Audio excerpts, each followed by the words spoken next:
అండి దోశ. సో దోశకి చాలా పెద్ద స్టోరీనే ఉంటది. ఇంటికి ఒక కథ కూడా నడుస్తూ ఉంటది కదా! నేనైతే దోస పిండిని చాలా రకాలుగా వాడేస్తానండి. ఇలా plain dosa, onion dosa, egg dosa ఇలా రకరకాలుగా వేస్తానా, కొంచెం పుల్లగా అయిపోయిందనుకోండి పిండి పసుపు వేసి పై నీళ్ళైతే వంచేసి మంచిగా పుల్లట్లు వేసేస్తా. అలాగే దాంట్లో ఆనియన్స్, పచ్చిమిర్చి, కాసంత అల్లం ముక్కలు, అలాగే కరివేపాకు, కొత్తిమీర అన్నీ వేసేసి అలాగే మనకు ఇవి ఉంటాయి కదా దిబ్బ రొట్లు, అలాగే ఊతప్పం ఇలాంటివి కూడా వేస్తానండి దోస పిండితోనే. అప్పుడప్పుడు గుంట పునుగులు కూడా వేస్తూ ఉంటే భలే బావుంటాయి. అలాగే కొంచెం పిండి గట్టిగా ఉందనుకోండి, గట్టి పిండిని తీసి పెట్టుకొని ఒక 2 రోజులు పులయబెట్టిన తర్వాత దాంట్లో కాసంత సోడా, ఉప్పు, సాల్ట్ వేసేసి కొన్ని ఎర్రగడ్డలు కట్ చేసి వేసి నెల్లూరు బోండాలు కూడా వేసేస్తూ ఉంటా.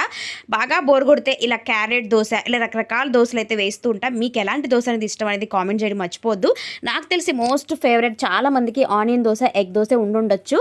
సో నెల్లూరు కారం దోస అంటే అస్సలు చెప్పనవసరం లేదు కదా, భలే ఉంటుంది నెయ్యి వేసి చూస్తే. అలాగే ఎగ్ దోస, అలాగే మైసూర్ మసాలా దోస మీలో ఎంతమందికి ఇష్టం అని కామెంట్ చేయడం మర్చిపోవద్దు. వీడియో నచ్చితే ఒక లైక్ వేసుకోండి.